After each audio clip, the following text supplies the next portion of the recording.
ဂုံရှိဟာရင်ထဲမှာမိတ်ထားခဲ့တဲ့မိုးကအင်ဂျီကိုပြန်ယူဖို့ဂျောင်ဝွန်ရဲ့ကုမ္ပဏီကိုတွားခဲ့တယ်။အဲ့ဒီမှာမတော်တဆဂျောင်ဝွန်ကနာမည်ကြီးဘောလုံးသမားဟေးဆောင်နေချက်ပြီးစကားပြောနေတာကိုတွေ့လိုက်ရတယ်။ဒါပေမဲ့ကြောက်စရာကဟေးဆောင်ရဲ့အနားမှာမိန်းကလေးဝိညာဉ်တယောက်ထိုင်နေတာကိုဂုံရှိမြင်လိုက်ရတာပဲဖြစ်တယ်။မမျော်လင့်ပဲစက္ကန့်တစ်စက္ကန့်အတွင်းပဲအဲ့ဒီဝိညာဉ်ကချက်ချင်းရွေ့လျောက်ပြီးဂုံရှိရဲ့ရှေ့တဲမှာပေါ်လာခဲ့တယ်။အားတင်းသွားတဲ့ဂုံရှိဟာကြောက်လန့်ပြီးနောက်ကိုခြေတလန်းဆောက်လိုက်ရတယ်။အဲ့ဒီဝိညာဉ်ရဲ့နာမည်ကမိကြောင်ချစ်ပြီးသူမမှာမကောင်းတဲ့ရည်ရွယ်ချက်မရှိဘူး။သူမလိုချင်တာက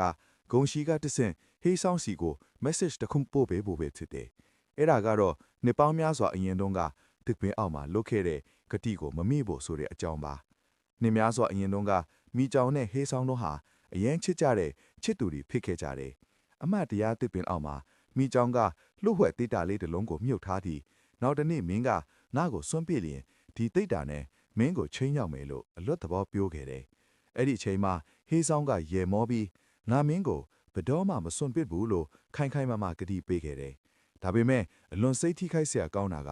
နောက်ပိုင်းမှာနှစ်ဦးလက်ထပ်တော့မယ့်အချိန်ရောက်လာတဲ့အခါမိကြောင်ကယူတရက်အပြုအမူပြောင်းလဲသွားပြီးခွာနေရန်ဆုံးဖြတ်လိုက်တယ်။ဟေးဆောင်ကဘလောက်ပဲတောင်းပန်နေပါစေသူမကသွေးအေးဟေးနဲ့နိုင်ငံခြားကိုပညာသင်သွားမယ်ဆိုပြီးထက်ခွာသွားခဲ့တယ်။အမှန်တရားကိုဟေးဆောင်စီကိုပြောပြခြင်းနဲ့ဂုံရှိကိုဂျောင်ဝွန်ကသပင်ကိုဆွဲဖမ်း